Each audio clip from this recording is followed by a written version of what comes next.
আগামীকাল 23 এপ্রিল রাজ্যে প্রথম দফার নির্বাচন। মালদা জেলায় ৩,২৪৯টি বুথে মোট ভোটার ২৭,৯১,৭৩৪ জন ট্রাইব্যুনালের সংযুক্ত তালিকার আগে পর্যন্ত।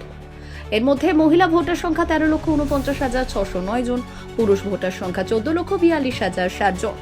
মালদায় 3টি ডিসিআরসি সেন্টার করা হয়েছে, মালদা কলেজ, পলিটেকনিক কলেজ এবং চাঁচল মহকুমার সিদ্ধেশ্বরী হাই স্কুলে। সকাল থেকে ভোটকর্মীরা ডিসিআরসি সেন্টারগুলিতে এসে পৌঁছেছেন।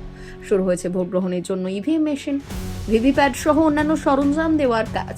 জেলায় আইন শৃঙ্খলা পরিস্থিতি মোকাবিলায় 1 কোম্পানি মহিলা জওয়ান সহ মোট 172 কোম্পানি কেন্দ্রীয় আধা সামরিক বাহিনী থাকছে। এছাড়াও ভোটের কাজে যুক্ত থাকবেন প্রায় 3000 পুলিশ কর্মী।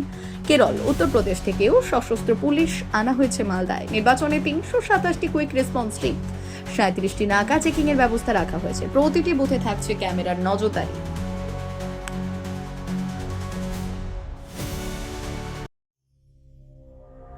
সংবাদটি নিবেদন করছেন স্বস্তিলোক উৎসব ভবন, গঙ্গারামপুর, দক্ষিণ দিনাজপুর।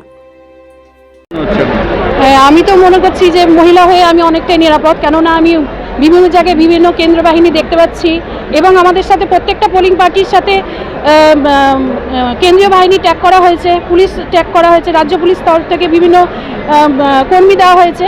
তা আমি যথেষ্টই নিরাপদ মনে করছি আপাতত। আমার স্কুল পড়েছে অক্টোবর স্কুল।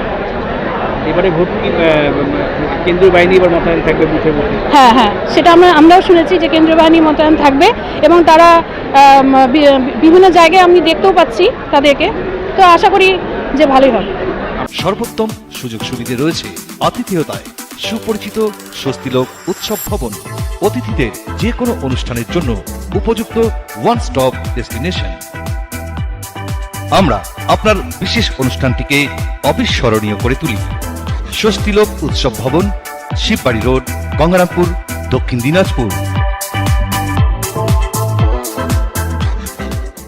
এখনো পর্যন্ত আমরা যা দেখছি তা ইলেকশন কমিশনের পক্ষ থেকে হয়তো পর্যাপ্ত নিরাপত্তার ব্যবস্থা করা হয়েছে।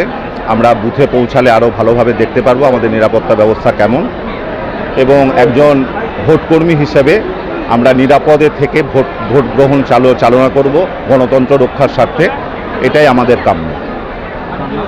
আমার নাম স্বাগতম ঝা। ব্যুরো রিপোর্ট, উত্তর বাংলা সংবাদ।